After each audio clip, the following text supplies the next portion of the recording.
ಹುಡುಕುವಂತ ಪರಿಸ್ಥಿತಿ ಬಂದಿದೆ. ನಮ್ಗಿಂತ ಇದ್ದ ಆಟಗಳು ನಾವಿದ್ದಾಗಿರ್ಲಿಲ್ಲ. ನಾವಿದ್ದಾಗಿದ್ದಂತ ಗ್ರಾಮೀಣ ಕ್ರೀಡೆಗಳು ಇವತ್ತು ಕಾಣ್ತಾ ಸಿಗ್ತಾ ಇಲ್ಲ. ಗ್ರಾಮೀಣ ಕ್ರೀಡೆಗಳು ಮರೆಯಾಗುವುದನ್ನ ನಾವು ನೋಡ್ತಾ ಇದ್ದೇವೆ. ಮೊಬೈಲ್ ಹಾವಳಿಯಿಂದ ಇವತ್ತಿನ ಮಕ್ಕಳು, ಇವತ್ತಿನ ಯುವ ಪೀಳಿಗೆ ಗ್ರಾಮೀಣ ಕ್ರೀಡೆಗಳಿಂದ ದೂರ ಸರಿತಾ ಇರುವುದನ್ನ ನಾವೆಲ್ಲ ನೋಡ್ಕೊಂಡಿದ್ದೇವೆ.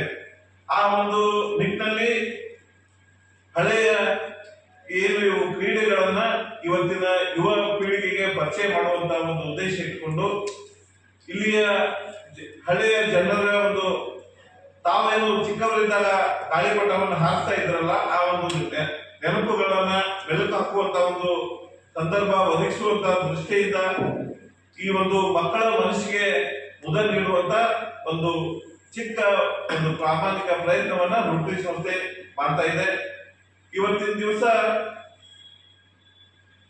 ರೋಟರಿ ಸಂಸ್ಥೆಯಿಂದ ನಾವು ಈ ಒಂದು ಗಾಳಿಪಟ ಉತ್ಸವವನ್ನು ಆಯೋಜನೆ ಮಾಡ್ತೇವೆ ಅಂತ ನಾವು ಪತ್ರಿಕಾ ಒಂದು ಜಾಹೀರಾತು ಪ್ರಕಟಣೆಯನ್ನು ಕೊಟ್ಟಾಗ ನಗರದ ಬಹುತೇಕ ಎಲ್ಲ ಶಾಲೆಗಳಿಂದ ಒಳ್ಳೆಯ ಪ್ರತಿಕ್ರಿಯೆ, ಹಳ್ಳಿಗಳಿಂದ ಸಹಿತ ಒಳ್ಳೆಯ ಪ್ರತಿಕ್ರಿಯೆ ವ್ಯಕ್ತವಾಗಿದೆ.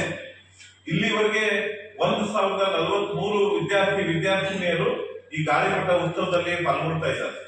ಇದಕ್ಕಿಂತ ಬಹು ಮುಖ್ಯ ಅಂದ್ರೆ ಇವತ್ತಿನ ವಿದ್ಯಾರ್ಥಿಗಳಿಗೆ ಗಾಳಿಪಟ ಹಾರಿಸೋದು ಯಾವ ರೀತಿ ಅದನ್ನ ಹಾರಿಸಬಹುದು ಅನ್ನೋದು ತೋರಿಸೋದಕ್ಕೆ ಕರ್ನಾಟಕದ ಖ್ಯಾತ 5 ರಿಂದ 6 ಜನ ಎಕ್ಸ್ಪರ್ಟ್ ಗಾಳಿಪಟ ಕೈಟ್ ಫೈರ್ಸ್ ಅಂತ ಏನ್ ಹೇಳ್ತೀವಿ, ಅವರು ಕರ್ನಾಟಕದ 5 ಜನ ಅತ್ಯಂತ ಖ್ಯಾತ ಕೈಟ್ ಫೈರ್ಸ್ ಅತನಿಗೆ ಅವತ್ತು ಬರ್ತಾ ಇದ್ದಾರೆ.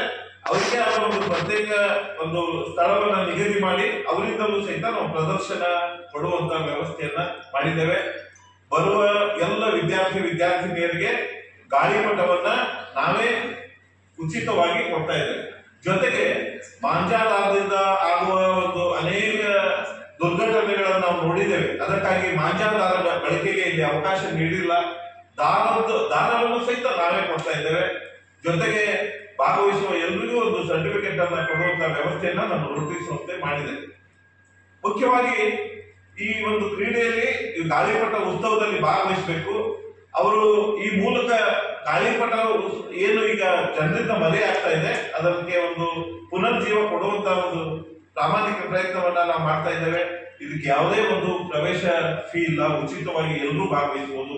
ವಿದ್ಯಾರ್ಥಿಗಳು, ವಿದ್ಯಾರ್ಥಿನಿಯರು, ಯಾರೇ ಅಥಣಿ ಹೊರಗಡೆ ಜನ, ಎಲ್ಲಿ ಇದಕ್ಕೆ ಯಾವುದೇ ಒಂದು ಏನಂತ ಹೇಳ್ತೀವಿ ನಿರ್ಬಂಧನೆ ಇಲ್ಲ.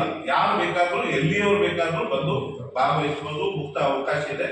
ಜನವರಿ 26ನೇ ತಾರೀಕು ಮಧ್ಯಾಹ್ನ 1:30 ಗಂಟೆಗೆ ಭೋಜರಾಜ್ ದೇಸಾಯಿ ಕ್ರೀಡಾಂಗಣದಲ್ಲಿ ಈ ಒಂದು ಗಾಳಿಪಟ ಉತ್ಸವ ನಡೀತಾ ಇದೆ. ಈ ಒಂದು